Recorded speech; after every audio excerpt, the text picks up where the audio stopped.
I am standing in the middle of a highway to tell you the problem with pedestrians in America. Here in the US, a driver will kill a person, either walking or cycling, over 7,000 times in a year. That is this many people dead. A further 34,000 will be killed on the roads in car accidents. That's this many people. And note that I use the word accidents, because a century ago, in the event of a car crash, regardless of involving a pedestrian or not, the language used to report on that event was far more scathing than today. The story of that language evolution that moved the blame off of drivers onto pedestrians was deliberate, forced by the auto industry, and that is what I want to cover in this video series. Why pedestrians lost the rights to the streets of their cities, why pedestrian fatalities are on the rise again, and why our efforts to rectify this have not been working.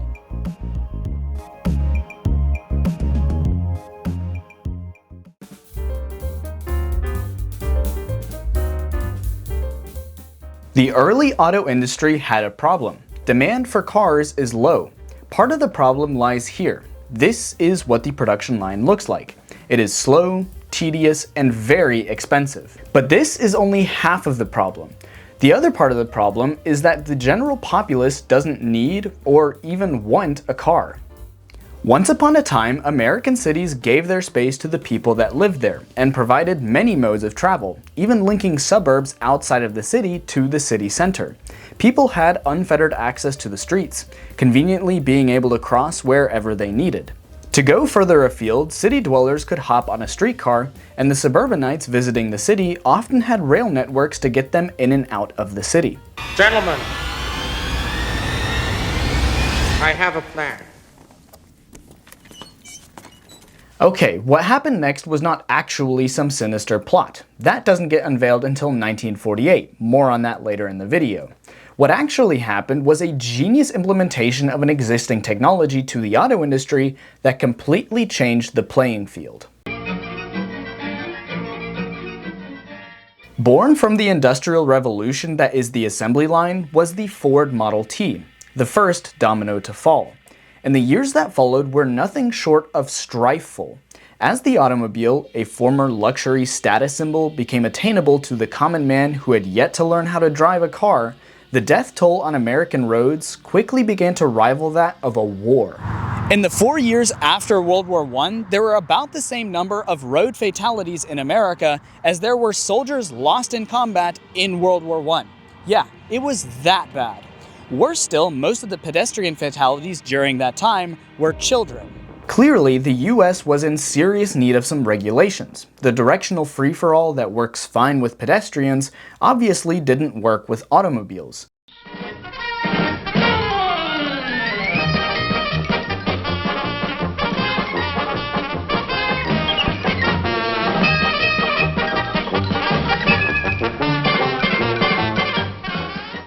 And this is where the second domino started to fall. In response to that statistic and the public outrage that ensued, Calvin Coolidge's Secretary of Commerce, Herbert Hoover, the guy who did such a great job handling the Great Depression, he started the first National Conference on Street and Highway Safety. Together with representatives from almost every single company and organization you can think of, Herbert Hoover created some of the first federal regulations on street design and pedestrian safety projects. Truth be told, it didn't really help. Part of the problem, admittedly, was that the people did not do a good job of obeying the new laws that the auto industry fought so hard to create. Unlearning centuries-long customs of being able to cross the street wherever you wanted was not going to happen overnight. And with the general public disdain towards drivers for obvious reasons, people were not being fond of told to stay out of a car's way when the car and their drivers had been the cause of the public safety problem. But even as people slowly abided by the law more throughout the years, the death toll continued to rise. The death toll per year would continue to rise till the 1960s, only seeing dips around the Great Depression and World War II. What should not have changed during the time, but did, was the public perception of car accidents, and the use of the word accident is key here. Keep that in mind. This is how news outlets reported on car crashes back in the day. The blame was consistently placed on the drivers, and the narrative was clearly to show the drivers as remorseless killers. I have a plan. The first step of this sinister plot was to control how car crashes were reported, and this process was twofold. One part was to change the language being used to report the car crashes, specifically changing the word crash to accident. But the more recognizable tactic was popularizing the term jaywalker. For context, the word jay in the 20th century referred to a country idiot, a person that doesn't understand the norms of society. So by extension, a jaywalker was somebody that didn't understand the right of way where cars had priority. Fun fact, the term jaywalker was originally used by pedestrians to describe a person who would stand in the way on the sidewalk. Then obviously pro-car propaganda took the term, and in response, pedestrian safety advocates actually coined the term jay driver, but clearly that didn't stick as well. The second most sinister part of this Dr. Evil plot, however, was how the auto industry enforced their preferred reporting on traffic accidents. The National Automobile Chamber of Commerce set up a free wire service for newspapers to report on traffic accidents. The catch? The Automobile Chamber of Commerce had the power to take away that wire service from newspapers if the reporting was not in their favor, which led to today's common practice of using the word accident. As the second domino continued to fall, another event took place reinforcing the notion that cars had the right of way.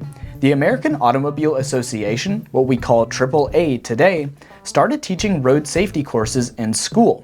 Having been started by car clubs in the early 1900s, and obviously representing the automotive industry, AAA taught the young impressionable kids that they were just as responsible for road injuries and deaths as the drivers that had spent the last 20 years killing thousands of kids through reckless driving.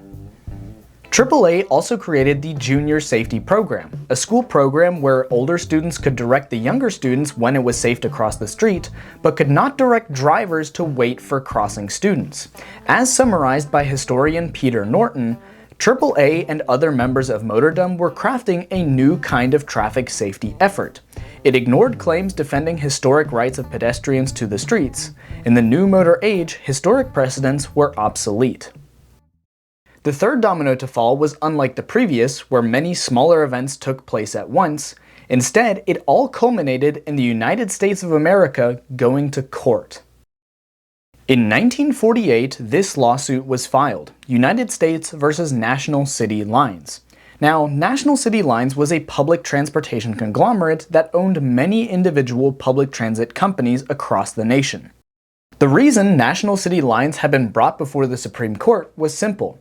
National City Lines was a front company for the auto and fossil fuel industry, and it was being used to destroy streetcar lines to give the space to vehicles.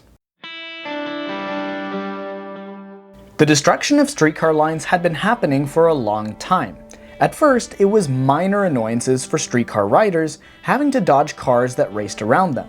But it quickly started going downhill when the auto industry successfully lobbied for a law that allowed cars to drive on the streetcar lines. Over the years, this degraded the service so much that the companies were then worth pennies. At this point, multiple companies got together to progressively buy out all the local streetcar companies using National City Lines, with the sole mission to replace the streetcars with roads, giving room to cars, trucks, and buses.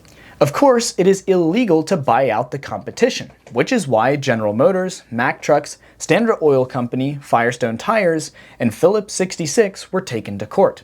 Thankfully, justice was served by fining the multi-billion-dollar corporations involved the equivalent of $50,000 in today's money, and individuals were fined $1. Sick. The last domino to fall took the form of something we see and use almost every day. In 1956, Congress passed a bill that would see the largest highway system the world had ever seen to be built, pushed for by President Eisenhower and the CEO of General Motors, who incidentally spent a brief 4 years as Secretary of Defense before returning to General Motors after the funding was secured. Charles E. Wilson of Detroit.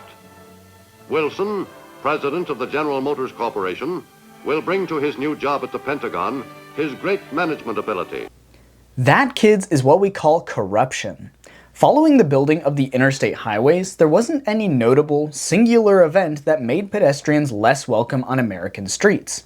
Cheap gas prices through the 1960s ensured that running a car wasn't too expensive. And of course, there was the American dream of everyone owning their own home with their own property.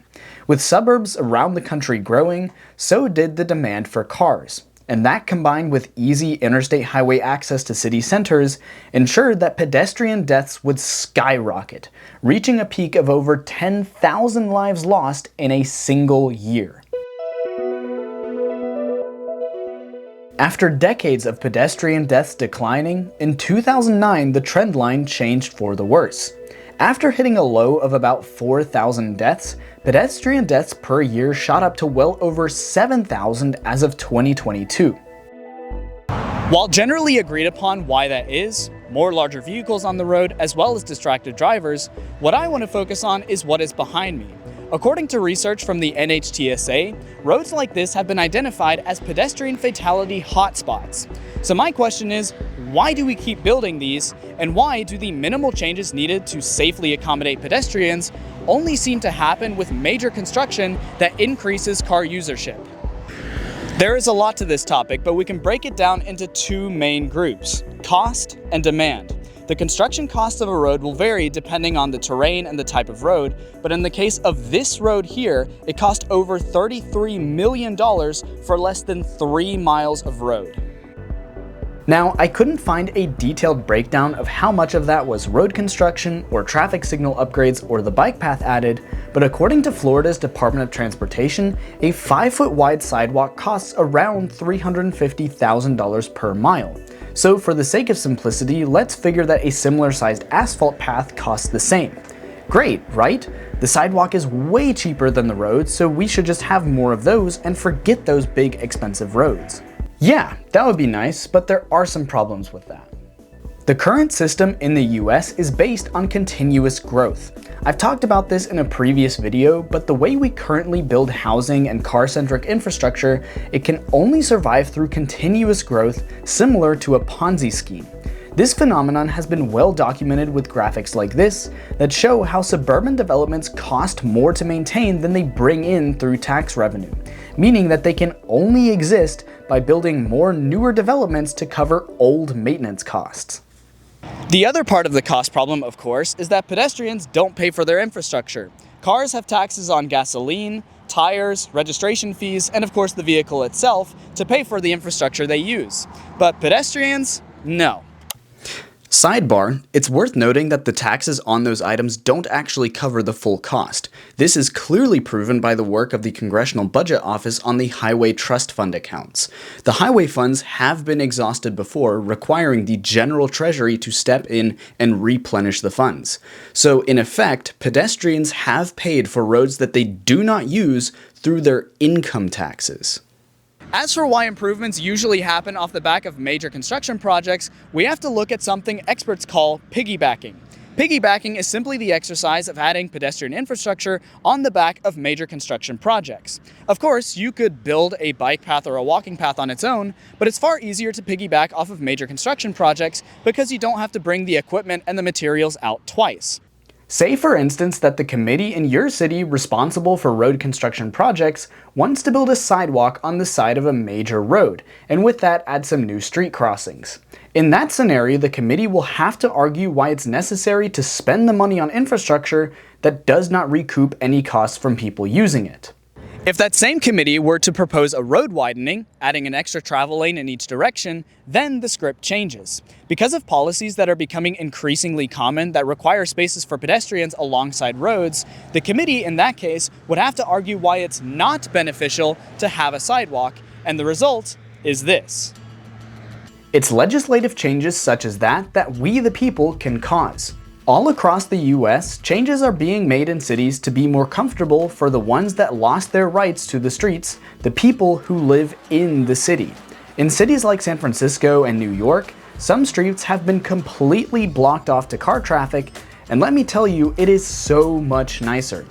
Bus travel times have dropped, ridership is up, so there are actually more people moving along the streets than before, and for the people walking around, the environment is far more pleasant.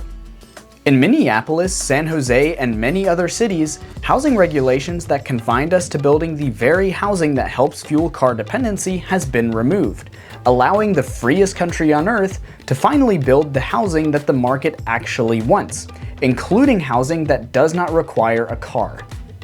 And even here, in a relatively small city of 100,000, where most of the pedestrians and cyclists are students on the University of Alabama campus, progress is being made. This shared bicycle and pedestrian path is part of Tuscaloosa's 2050 Long-Range Transportation Plan, and it is one of many proposed projects.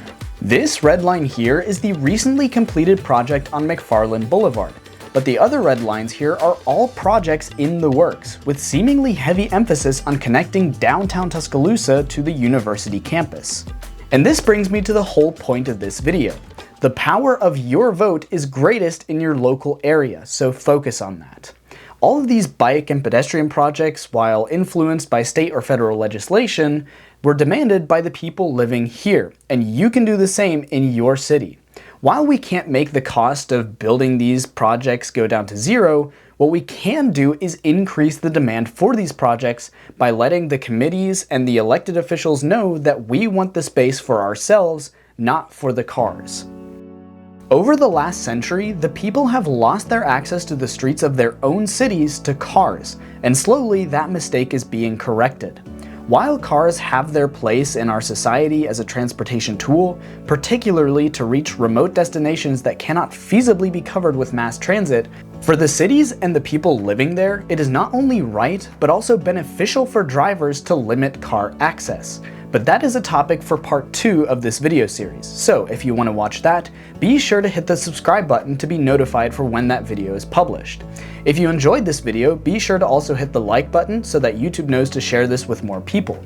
If you want to watch these videos ad-free, you can go to my Patreon page at the link down in the description below. Thank you so much for watching. Until next time, people of the internet, peace out.